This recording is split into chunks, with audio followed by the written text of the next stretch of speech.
창세기를 펼치면 하나님은 당신의 형상으로 모든 걸 준비한 에덴 동산에 아담과 하와를 행복의 가정으로 세워놓습니다. 그런데 그들이 범죄함으로 하나님이 약속한 그 복들을 누리지 못합니다. 그들은 낙원을 잃고 비극적으로 쫓겨납니다. 그런데 성경 맨 마지막 요한계시록을 펼치면 하나님은 둘째 아담 예수 그리스도를 이 땅에 보내주셔서 그 예수 그리스도 안에만 있으면 에덴 동산과 비교할 수 없는 천국을 약속하시면서 믿음 안에서 그 천국의 영원한 생명을 우리에게 보장해 주는, 그래서 많은 사람들이 기독교를 가르쳐 한마디로 정의한다면 기독교는 해피엔딩의 종교다, 그렇게 이야기하기도 한답니다. 오늘 우리는 룻기스에 통해서 눈물고개를 고개 넘었던 나오미와 또한 그를 따랐던 룻의 인생 여정들을 살펴가면서 처음보다 좋아진, 아니 눈물 흘렸던 눈물고개가 감사와 찬양으로 이어지는 아름다운 해피엔딩의 한 가정의 이야기가 오늘 사는 우리에게 주는 위로가 있다면 위로가 되고, 또 새로운 도전이 필요하다면 도전을 받아서 남은 생에 하나님의 영광을 더 드러내는 저와 여러분이 될 수 있기를 주의 이름으로 간절히 축원합니다. 룻기스의 시작은 참으로 안타까움으로 시작합니다.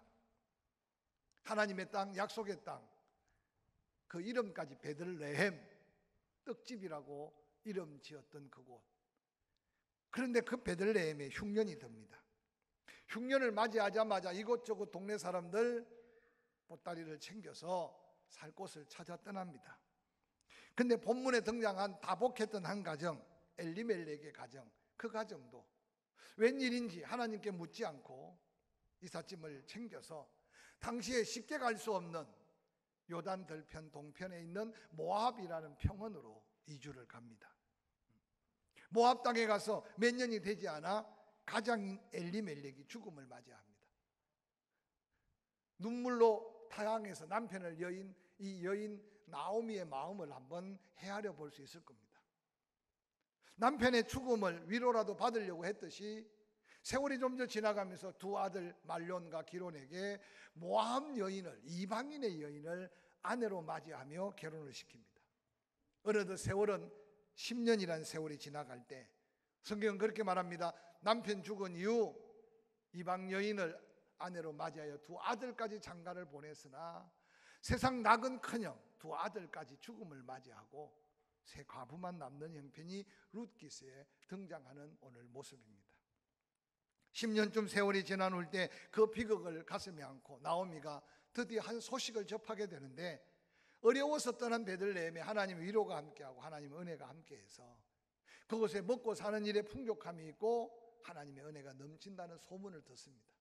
그때 모압 평원에서 이 룻은 두 자보와 함께 이제 그의 고향 베들레헴으로 길을 떠납니다. 한참 길을 걷다가 아르논 골짜기를 내려가면 이제 사해 언저리를 통해서 이제 베들레헴으로 가는 길인데, 아르논 골짜기에 이르러서 이 나오미가 두 자부를 불러 앉혀놓고 하나님이 나를 치심으로, 하나님이 나에게 고통을 주심으로 내가 남편 잃고 두 아들 잃고 모든 걸 잃었지만 너희들에게까지 이 고통의 끈을 계속 이어가게 하기는 싫다. 너희들은 이 땅에 살았고 이 땅에 너희들이 섬기는 신이 있었고 가족이 있지 않느냐. 너희 둘은 그냥 이 땅에 머물러라. 나 홀로 가겠다. 두 자부가 다시 부모의 동행을 간곡하게 요청하지만 다시 나오미가 그들을 그곳에 머무러져 갈 때 오르바는 그곳에 머물러 있고 룻은 나오미를 따라서 한 번도 가본 적이 없는 문화가 다르고 환경이 다른 이방 여인으로서 베들레헴으로 함께 이주하는 모습을 룻기스에서는 소개하고 있습니다. 베들레헴에 도착하자마자 10년이라는 세월이 그리 긴 세월은 아닌데 나오미의 지난날 고통, 슬픔, 눈물, 그 얼룩진 삶에 여러분 주름은 깊이 패였을 거고 그 얼굴은 말 그대로 고통의 흔적이 가득했을 겁니다. 베들레헴의 여인들이 낯선 여인 나오미를 바라보고 수군거리기 시작합니다. 나오미냐 아니냐. 나오미가 그 소리를 듣고 베들레헴의 여인들을 향해 자기 인생의 고백 같은 고통의 하소연을 합니다. 나는 이전에 이곳에 살 때 하나님의 은혜를 입고 살 때 나는 기쁨의 여인 나오미였다. 근데 내가 웬일인지 잘못 판단해서 하나님의 은혜를 버리고 모압 땅에 가서 10년이란 세월을 보냈는데 이제 나는 나오미가 아니라 이전의 나오미가 아니라 슬픔과 고통, 눈물 가운데 살았던 이제 내 이름을 마라라고 기억하고 마라라고 불러줬으면 좋겠다. 오늘 나오미의 이 고난의 고통은 이 세상을 살아가는 인생 속에 때로 실패한 것 같고 절망한 것 같은 삶 속에서 누구나 경험할 수 있는 인생의 고백이 아닐까 생각해 봅니다. 근데 오늘 말씀은 그 고백으로 나오미의 인생이 끝난 게 아니라 나오미에게는 귀한 딸 같은 며느리 룻이 함께해서 룻은 베들레헴에 오자마자 그 시어머니의 입에 풀칠 뿐만 아니라 자기가 입에 풀칠을 해야 하기 때문에 그렇죠. 누가 시킨 것 아닌데 들판에 나가 보리 이삭을 줍고 있는 이 룻의 모습을 성경은 그대로 보여주고 있습니다.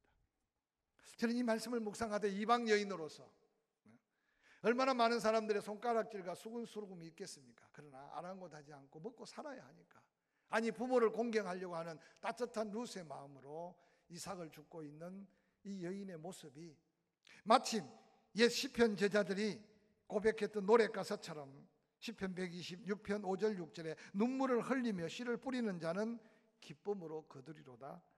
울며 씨를 뿌리러 나가는 자는 반드시 그 곡식단을 가지고 돌아오리로다 라고 고백한 그 고백의 모습같이 룻은 이삭을 줍지만 그곳에 뭔가 하나님께 소망을 두고 그 땅에 다시 한번 하나님의 은혜를 기대하며 하루하루 한 시간 한 시간 그렇게 보내지 않았을까 생각해 봅니다.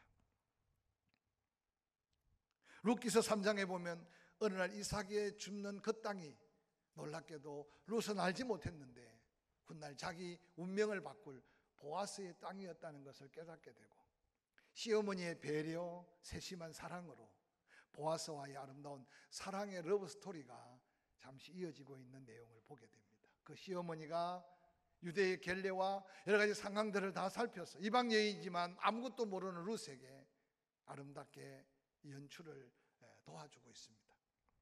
룻기서 3장 8절은 그렇게 기록되고 있습니다. 밤중에 그가 놀라 몸을 돌이켜 본 적 한 여인이 자기 발치에 누워 있는지라.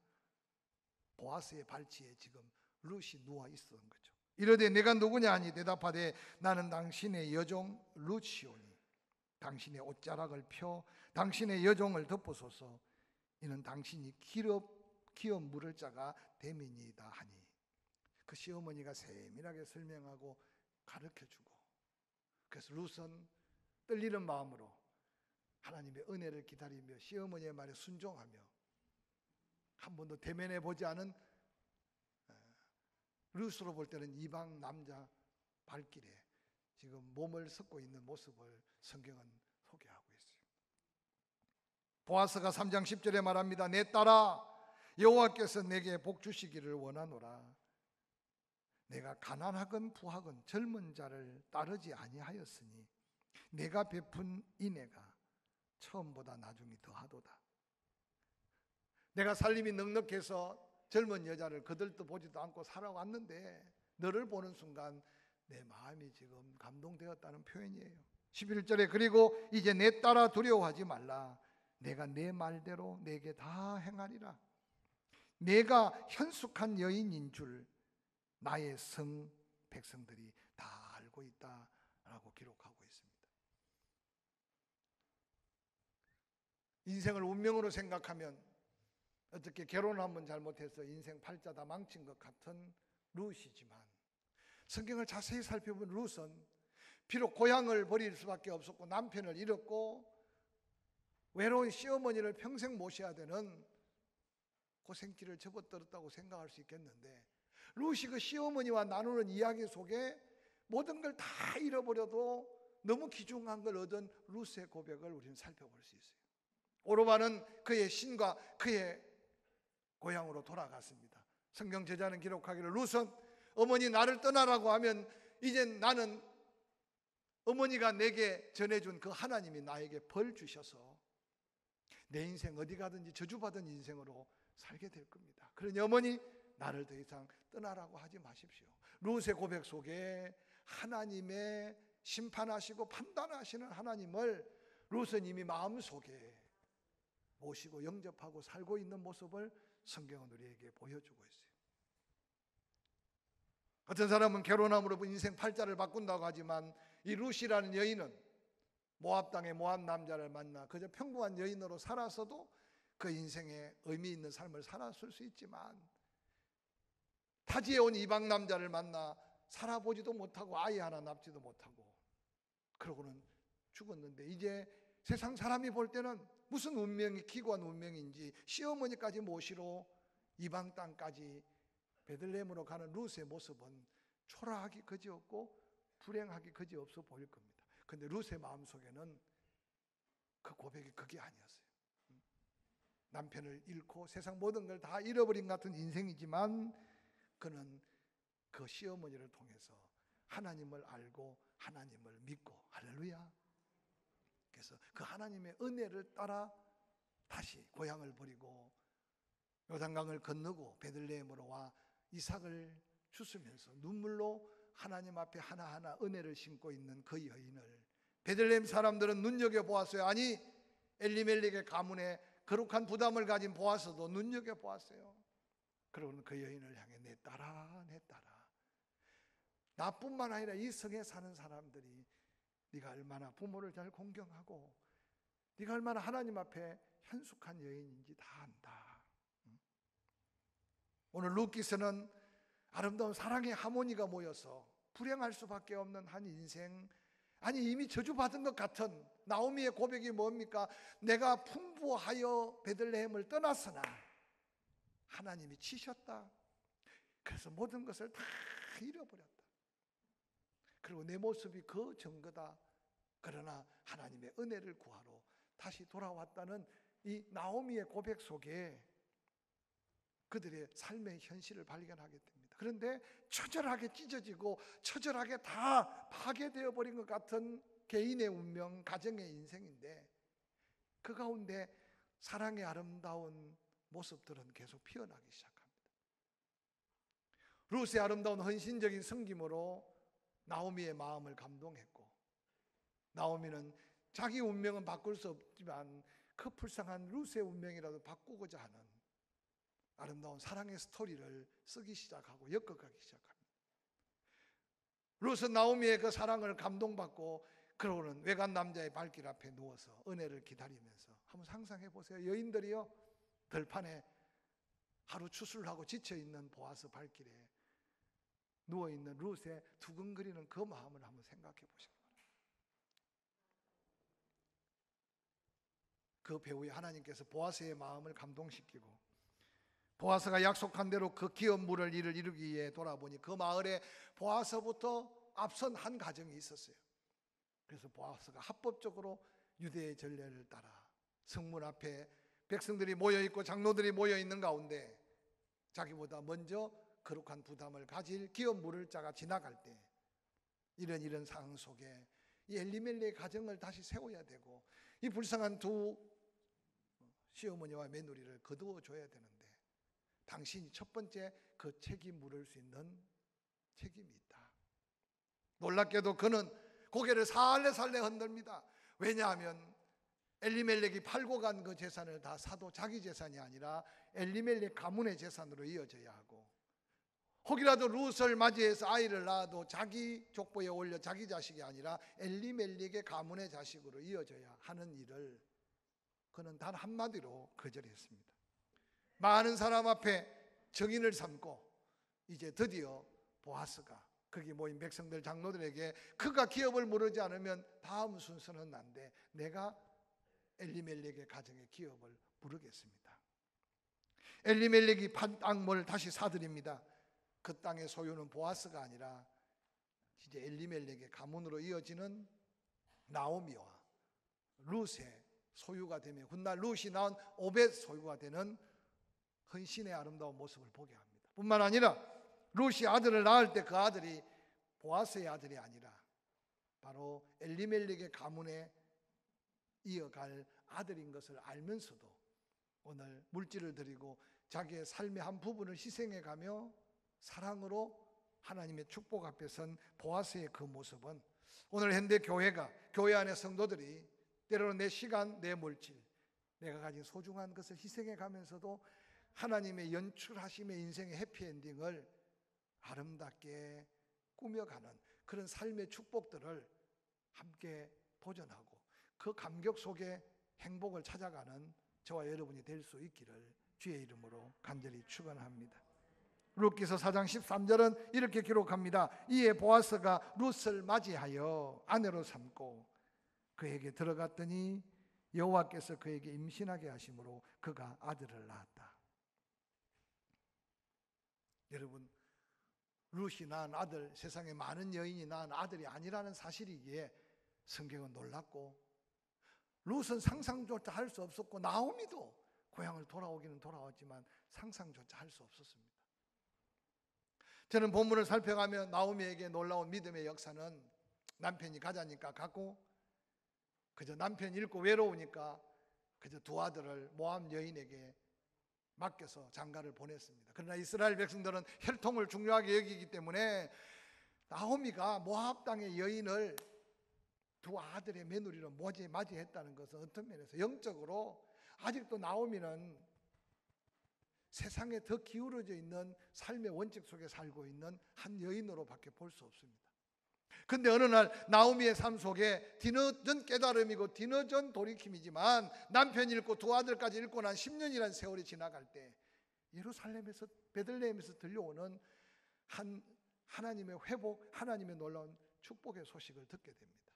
저는 오늘 룻기서를 읽을 때 나오미의 위대한 결단은 다 잃어버렸음에도 불구하고, 아니 자기 인생이 다 망가지고 깨어졌음에도 불구하고 늦은 감이 있지만 다시 베들레헴으로, 다시 여호와 하나님께로 돌이키는 그 걸음이 하나님의 위대한 연출의 새로운 역사를 이루는 해피엔딩의 첫 발걸음이었음을 잊지 않으시기를 주의 이름으로 간절히 축원합니다.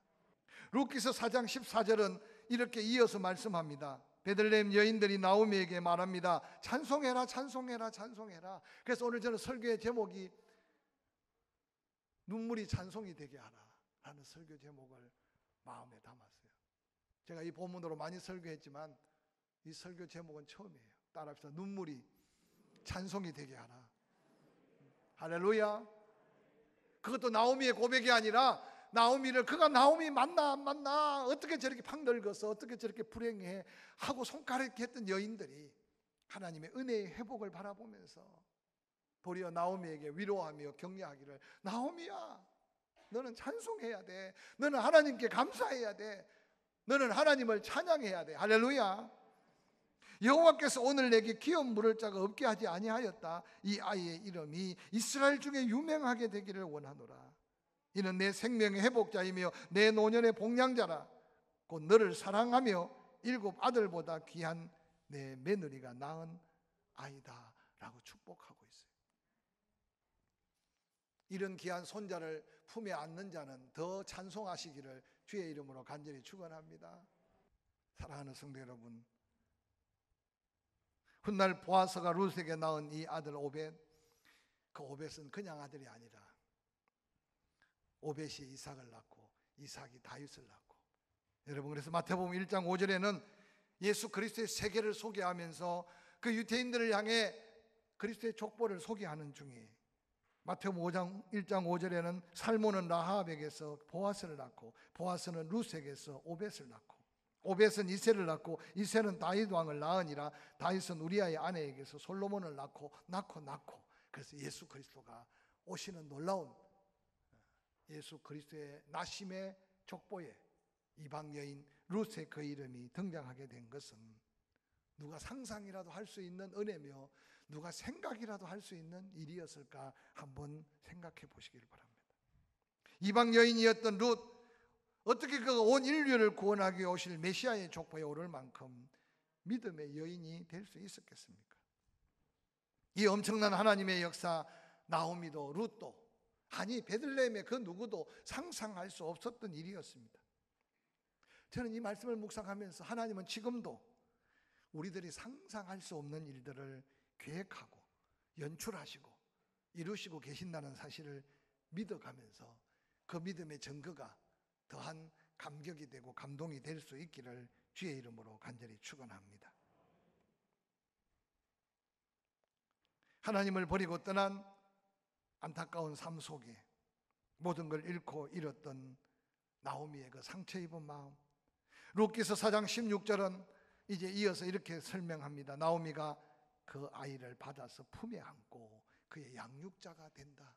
여러분, 저는 아직 손자가 없어서 모르지만 오면 반갑고 가면 더 반갑고 그러는데, 오늘 이 나오미를 생각하면서 그런 생각하지 마시고 정말 하나님 주신 귀한 선물 앞에 눈물이 찬송이 될 때까지 기도하고, 할렐루야, 때로 힘들고 어려워도 사랑으로 끝까지 키워주고, 그래서 그 자녀를 통해 이룰 하나님의 영광을, 아니 우리가 상상할 수 없는 하나님의 은혜들을 기대하는 여러분의 믿음의 수고가 되기를 주의 이름으로 간절히 축원합니다.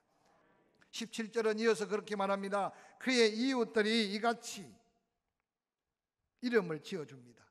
대부분 이름은 아빠가 짓거나 엄마가 짓거나 하는데, 이 지금 룻이 낳은 오벳이라는 이름은 동네 사람들이 투표해서 지어준 이름 같아. 공모한 것 같아. 성경은 뭐라고 말합니까? 온 베들레헴의 여인들이 그에게 이름을 지어줬는데 나오미가 아들을 낳았다. 오벳이라는 이름의 뜻은 나오미가 아들을 낳았다는 거예요. 육신의 아들은 룻이 낳았지만 믿음으로 결단하고 돌이켜 하나님의 은혜의 그 큰 물줄기에 순종함에 연출한 나오미가 오벳을 낳게 한 믿음의 엄마다라고 그들은 고백했습니다. 저는 이 말씀을 읽으면서 묵상하면서 오벳이 자라날 때를 생각해 봤어요. 룻도 아들이니까 오벳하고 불렀을 거고, 할머니도 손자니까 오벳하고 불렀을 거고, 동네 지나가는 사람들도 오벳하고 불렀을 텐데, 부를 때마다 나오미가 아들을 낳은 아들이 이 아들이다. 여러분, 이런 아름다운 불러 고백할 감사거리, 불러 고백할 간증거리, 불러 고백할 은혜의 증거가 여러분 삶에 지어지지 않는 가슴에 새겨져 있을 수 있기를 주의 이름으로 간절히 축원합니다. 그 이름 오벳으로 끝나는 것이 아니라 오벳 그는 다윗의 아버지인 이새의 아버지라.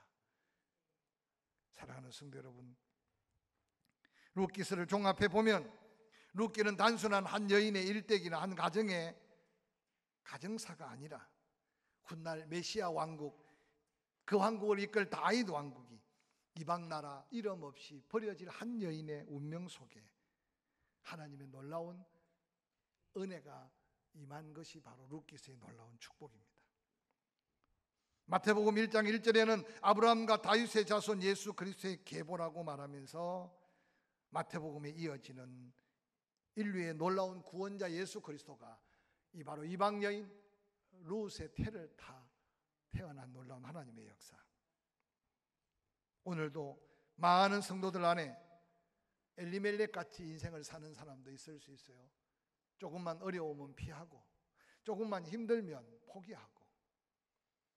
그래서 어느 날 부유했으나 모압 땅으로 떠났던 엘리멜렉 같이 인생의 가치를 너무 스스로 포기하지 말고 사시기를 주의 이름으로 간절히 축원합니다. 기업 물을 거룩한 사명 앞에 손사래를 쳤던 이름 없는 무명의 복을 차버린 어리석은 인생같이 살지 마시고, 나오미의 결단처럼 룻의 고백처럼 세상 것 다 잃어버려도 하나님이 함께 하신다면 그 하나님이 나의 전부가 되실 것을 고백한 이 가정에 역사한 눈물이 찬송이 된 이 아름다운 은혜가 코로나19로 인해 때로 힘들고 어려운 여건 속에 살아가지만 우리의 걸음걸음에 고백되는 우리의 또한 찬송이 되고, 우리의 또한 감사가 되고, 우리의 또한 믿음의 비밀이 되기를 주의 이름으로 간절히 축원합니다.